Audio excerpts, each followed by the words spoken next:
Okay, so we can emballed into the Teachers as Learners initiative, and we did not know the depth of what we were getting into. We did not. Spoiler alert, we had no idea. But hey, we survived. We did.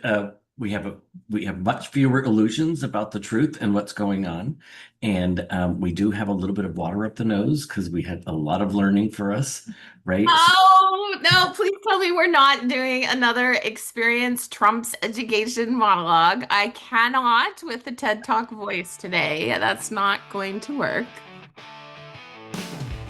In the 1700s, when the factories rose, a new kind of learning where everyone knows they built schools like machines with lessons aligned to turn out the workers with knowledge refined. Standardized minds in a standardized world, marching in line as the banners unfurl from deep understanding to practical skill. Education's purpose was factory built.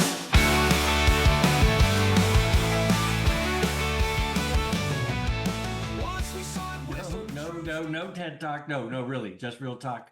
This project threw us into the fire, like threw us in there, right?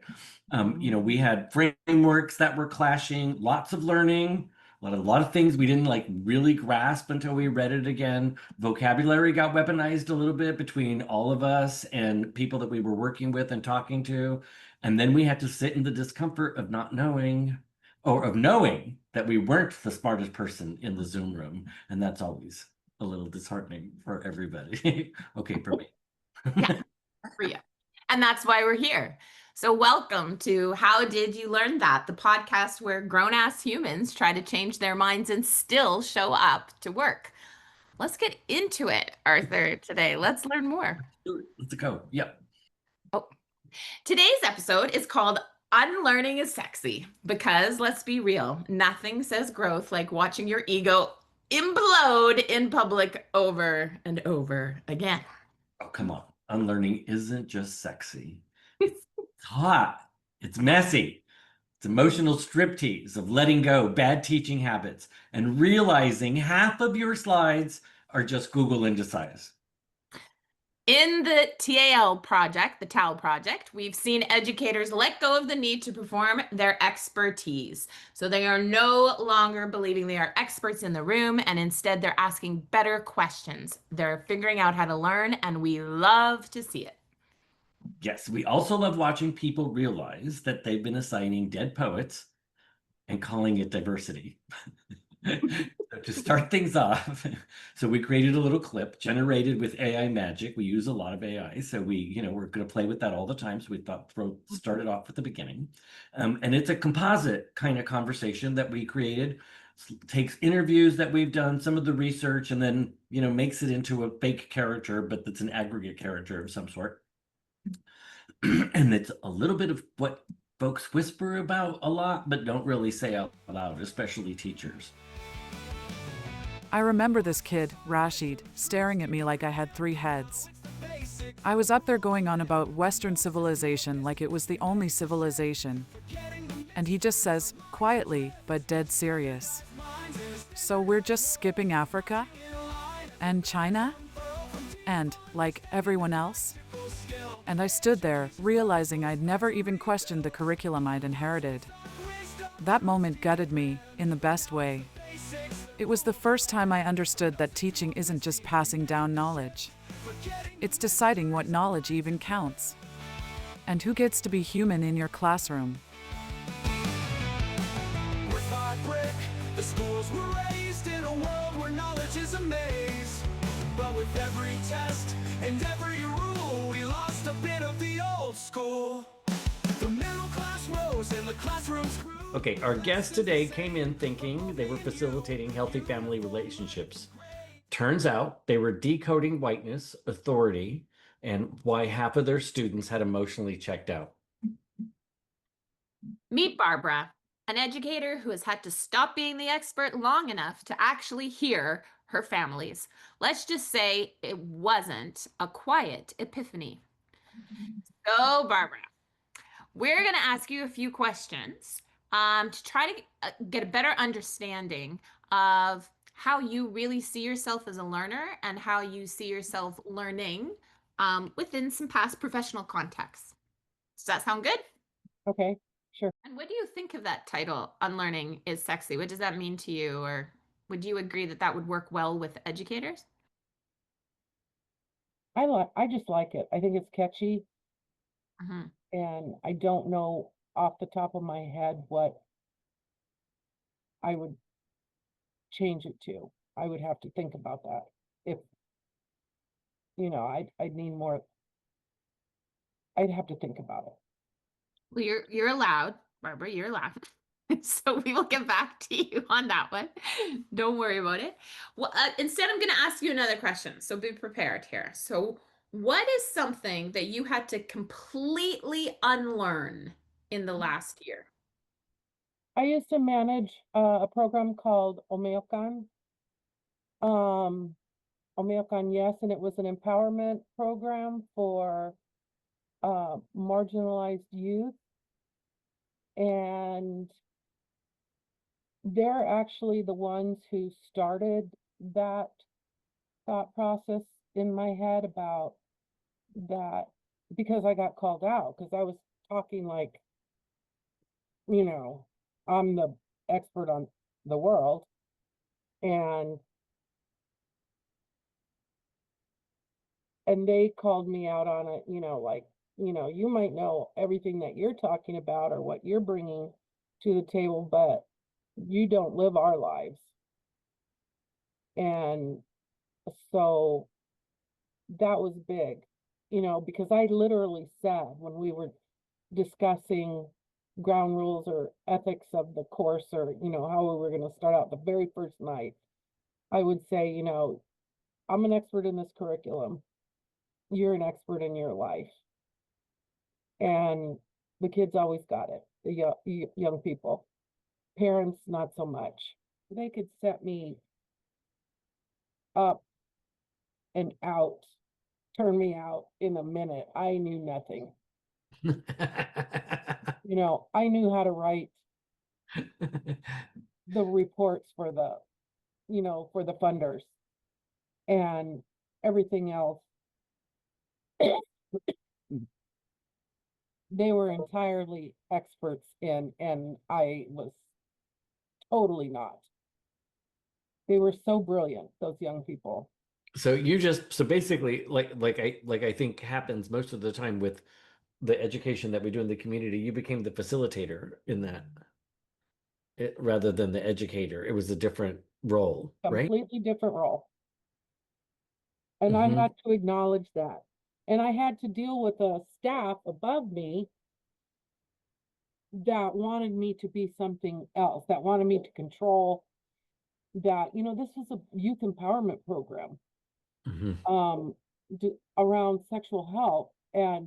But I had my supervisors, my managers that were wanting me to control everything, be the expert in everything, keep those kids in line. I'm like, this is an empowerment program. What do you want? What do you want me to do? And so, yeah, it was really a struggle because nobody got the term empowerment, and nobody said you don't teach empowerment. You have to, it's not a book you can pull out. No, it's a thing you do. It sounds like a country song. Right. Exactly. Um, It's yeah. something So, that you do. Yeah, something like that, right? Yeah. Hmm. so they taught me more than I could have ever learned on my own. That's what I always said. I mean, I've always felt, especially in those kinds of programs where young people were given voice, like where we were able to say to them, Yeah. okay, we have this project and we have this money, and you just have to go tell us, what are we going to do? How are we going to get this message, whatever the message is? How are we going to get it across? And they would come up with what they're going to do, and it usually worked. And that was so, Beautifully. yeah, really beautifully. And it was so different than their school experience because they were completely imprisoned. They go to school and it was like going to jail. I mean, honestly, there was no creativity. Everything was structured. And yeah, they couldn't wait to do the programs we were doing. And this was all about AIDS, for Christ's sakes, and sexual health. But my God, they were so popular. We didn't have enough space for all of the people that wanted to participate because it was free for all. And Yeah. they really did. So yeah, I think that there's something really. So here's another question that we were thinking of talking to people about is when do you know you're doing performative equity stuff and not real equity implementation? How how did you learn that? Like where did that come from? That understanding. I don't even understand your question.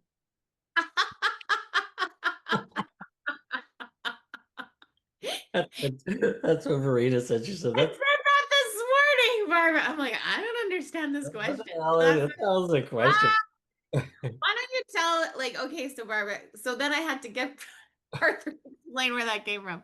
I'm like, what does performative equity even mean? And where do you see it when you're watching it in some of these contexts that we're talking about? And so the response I gave was that, it really is like you're doing it to see it's a lot like Target right now. Target, and they pulled all of the Black and LGBTQI artists. That was performative. They weren't really making change. They were just they were looking like they were making some sort of substantial change. So they were doing, it was, cosmetics. It was marketing basically. And it's hurt them terribly, that little stunt they pulled, because people were really insulted with the performative equity that they were just pretending. So that's kind of the question. Did you ever find yourself in that situation where this is what it means and understanding, like how did you learn what equity implementation really look like? How does it, because when you talk about your students, it makes sense. Like you're actually saying that equity was giving them voice and choice and all of that kind of stuff. But how did you know that? Where'd that come from?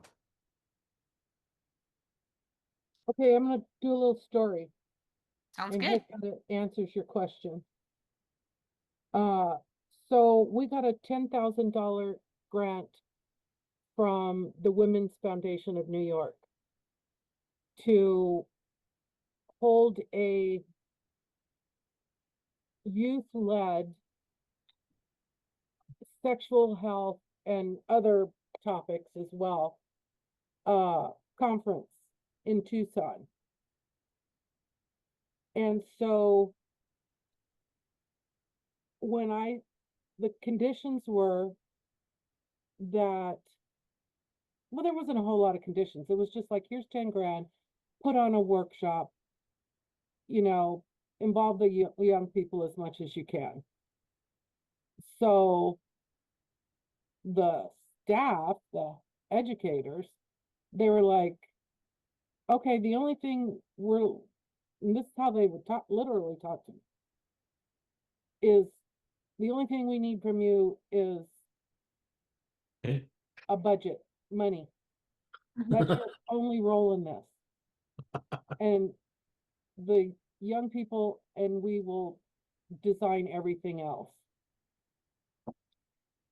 Yeah, that was really an eye opener and hard because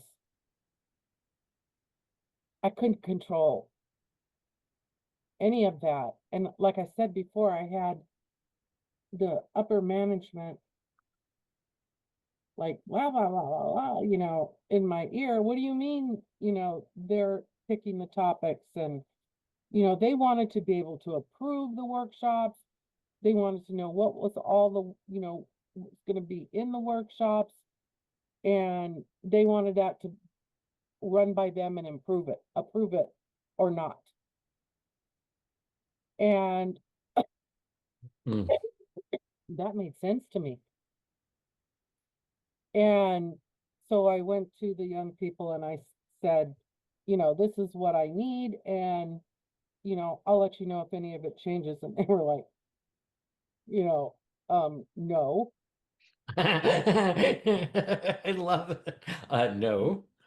They're like, we're going to write this out, but only so that we know what we're doing and that it'll be helpful for us, and then we can put that little bit of description in the flyer that they created to send. We had kids from all over the country come to this. We had it at the old YW downtown, that old nasty ass building, which doesn't exist anymore.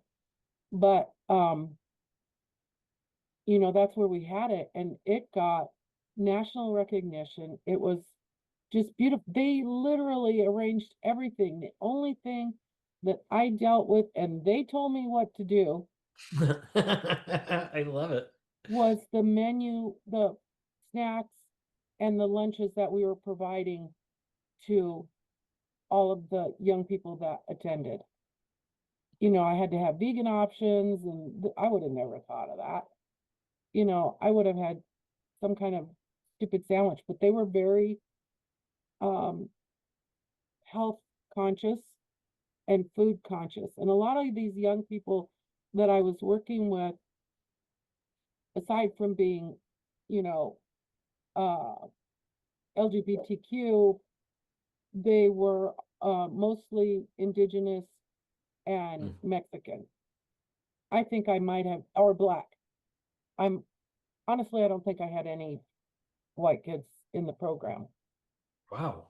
And all the staff was Mexican, like hardcore Viva la Raza, you know, and knew their shit, knew their history, and were super political about where they stood in society. And so, yeah, so they had this beautiful conference. It was 2 full days, and we got lots of press coverage. It was beautiful. And I literally had so little to do with it, and to relinquish that control and not try to control the equity, not, you know, just let it be what it's going to be. It was going to be a learning experience for us, no matter which way it went, Right. but it went beautifully. Mm. They provided their own security. If stuff got funky, they were going to handle it, which nothing did. You know, nothing got, it was unbelievable. And I had that much to do with it. And so I don't know if that answers your question, but No, I I kind think of feel like yeah. it does. I think it does. And if we were to summarize like some of the key points there, just to check in to see if you'd agree with what I heard, was like giving up power, giving up control, Mhm. encouraging co-creation, co-design, co-whatever, co-fill in the blank, being open to new ideas, not ensuring an expectation about a structure or a template. Instead, thinking about how you can adapt things that have been done in the past. So, like, you even talked about the food and said that, well, they all understood they needed food, but I didn't understand they needed, they needed to do it themselves because there's such a wide range of things that are now needed, and their different thought processes. So they did a better job of pulling it together, the menus and how to order the food, because they knew what they wanted. So listening to asking for what people need as opposed to telling them what they need. All those things kind of came up in different ways. Anything else that I don't know, Arthur, what else did you hear? No, that was about that. And yes, it did answer the question because it really is about Good. Yeah. very clear how does that happen in life? And um, I think we talked a lot with the teachers as learners that one of the stumbling blocks teachers had was giving, and that they do have with this new paradigm, is giving up that control in their classroom and really believing in their young people. It's hard to do. I get it. I understand it. At the same time, I've never done it any other way. Mostly because you know what? It's just honestly, it's just so much freaking easier. But bottom line, it's just so much easier to do what young people want and what they need, because then their buy-in is so much greater.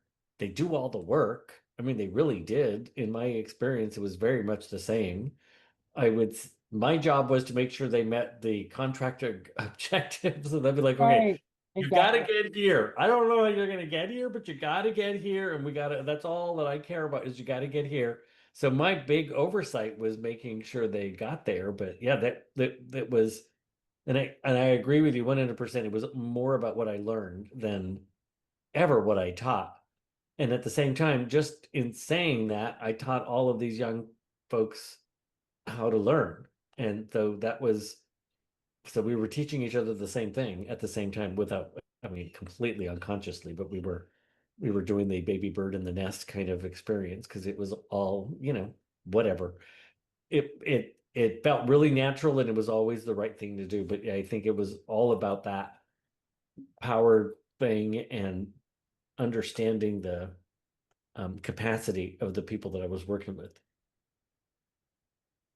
Well, I think like as a teacher for years, I think one of the biggest struggles was when you Mhm, do something more inquiry driven or experiential, like we're talking about, or authentic or meaningful or co-designed, mhm. it's the end result that often gets prioritized. Did they create this essay or can they still do these things that they are expected to do based on the curriculum and standards for a whole, in my case, province, but a state.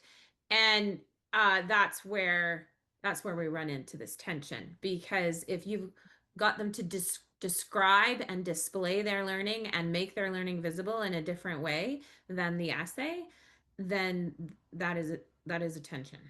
So we know that they have demonstrated the learning outcomes and shown how they learned and what they learned in so many different ways, and we did that by learning with them and and in different and meaningful ways, but it doesn't mean that it is accepted in the wider system, and that's Right, where the conflict is. And you're right, when you have a great principal, they will often help you, wouldn't say hack the system, but integrate whatever process that you did in mhm, and translate it into the more systemic language.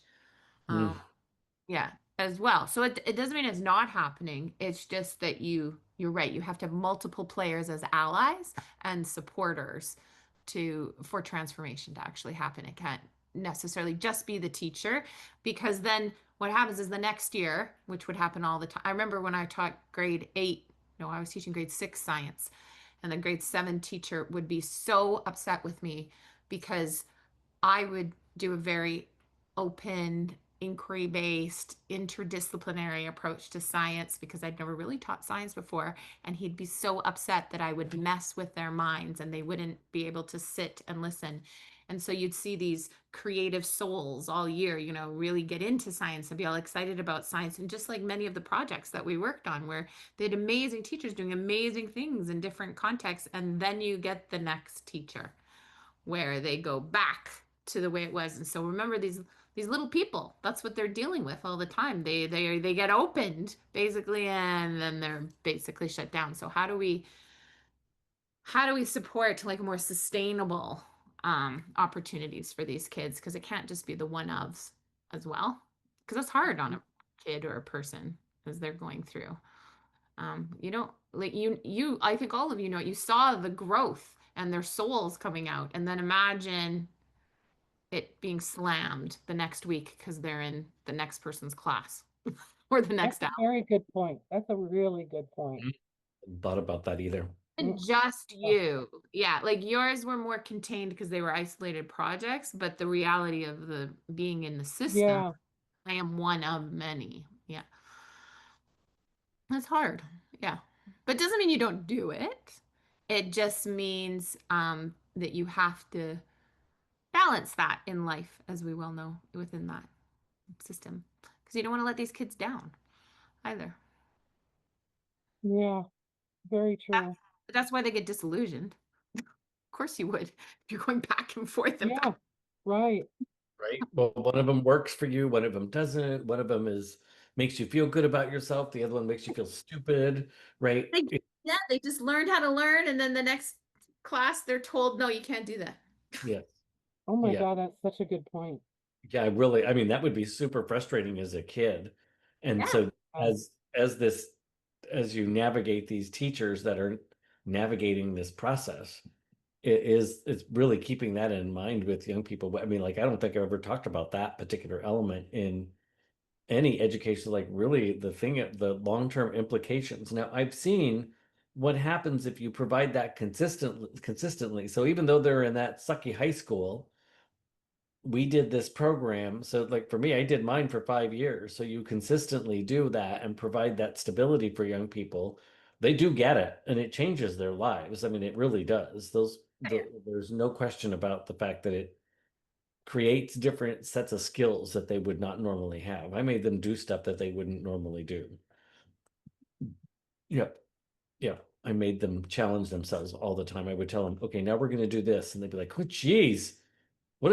No. They're like, I told them we were going to go to all the the PTA meetings. We have to go to all of the school board meetings for every school district. Oh my God, that was a lot of work. They were terrified to go talk to school districts, to talk at school board meetings, but they did. They learned how to do it and they did it really well. But my God, it was, but then those young people are leaders. My God, they just became amazing leaders in their own right. Yeah. I've just watched them for years. And I had allowed them to do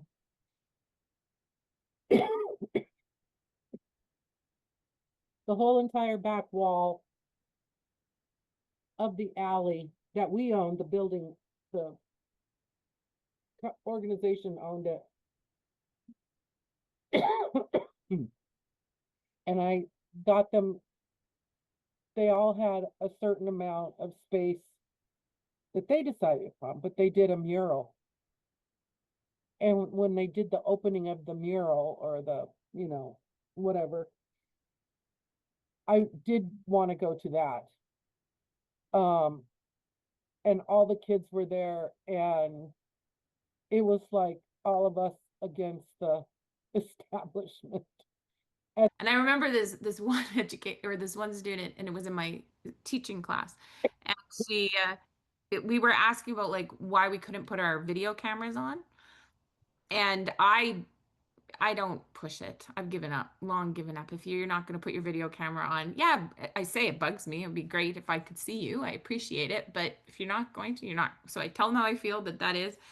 And one of them sent me an email at the end of the class, and she's like, I went into my breakout room, and my group really wanted me to turn my camera on. And I know you'd said that it was okay if we didn't. And I just want to tell you why, because my brother-in-law came over and he had been drinking and he was throwing up all over the place. And I was trying to like deal with that. Plus he had cocaine or whatever. I was like, what? Like, thank you. I was like, why were you even in class? That was the first. I was like, why were you, could you? But it was so important for her to be there and for herself in that moment. And I had to respect that that was where her priority was, even though I was like, oh my gosh, like, shouldn't you be dealing with, well, so it was the shouldn't, right? My assumptions shouldn't. Whenever I say shoulds and coulds, it's also a big sign. Got to shake my head and go, okay, well, that's maybe what I'm thinking, but that isn't what. So she's just telling me, well, that was what was going on. So that's why I didn't want to put my camera on. And I'm like, well, don't put your camera on if your peers are. Yeah, super good reason. That's a lot of 2 thumbs up on that. Yes. You win. Yeah. I'm like, jeez, Louise. Wow. But Wow. it was so important to her to be in class and participate. And that was more important than dealing with, and she wasn't happy with his brother-in-law. Like he came in the door or whatever. And he was messing with her learning. Yeah. So that's why I should turn the camera on. New kind of learning where everyone knows they build schools like machines with lessons aligned to turn out the workers with knowledge to find standardized minds in a standardized world, marching in line as the banners unfurl. Was the most surprising thing you learned from the teachers as learners? So that was one. That was a hard question to answer. I think the one thing that did surprise me was that those folks in whatever school it is, one of the universities, Ogun was the researcher, and I think it's a she.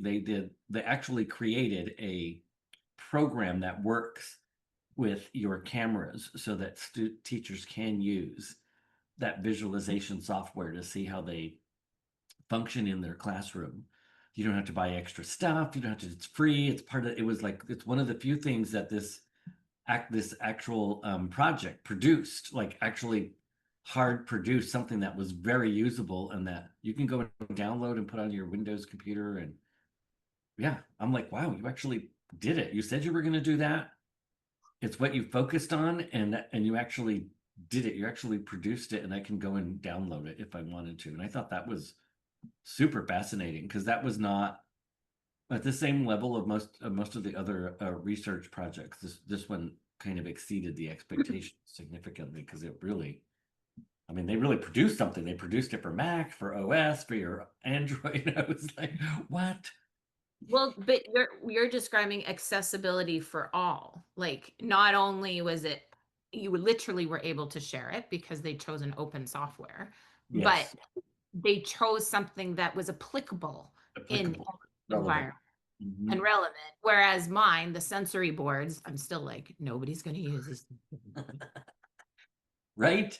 That's what that's kind of that's kind of where I sat with that when it was like, wow, they really did a great job in getting that being able to move the project from beginning to end and being able to make those objectives work and that process work. That's really, it's hard to do. With lessons aligned to turn out the workers with knowledge refined. Standardized minds in a standardized world, marching in line as the banners unfurl from deep Okay, here's the truth. If your students haven't changed you, what exactly are you doing? to rebuild. And if your teaching is the same as it was 5 years ago, I'm gonna need you to log off, reflect, and try that again. Yeah, unlearning is the work. Unlearning is the win. Until next time, stay curious, stay scrappy, and always ask, how did you learn that? Marching in line as the banners unfurl from deep understanding to practical skill. Education's purpose was factory built. Once we sought wisdom, truth, deep and grand, but now it's the basics that rule the land. From gnosis to episty, we made the shift, forgetting the mysteries our minds adrift.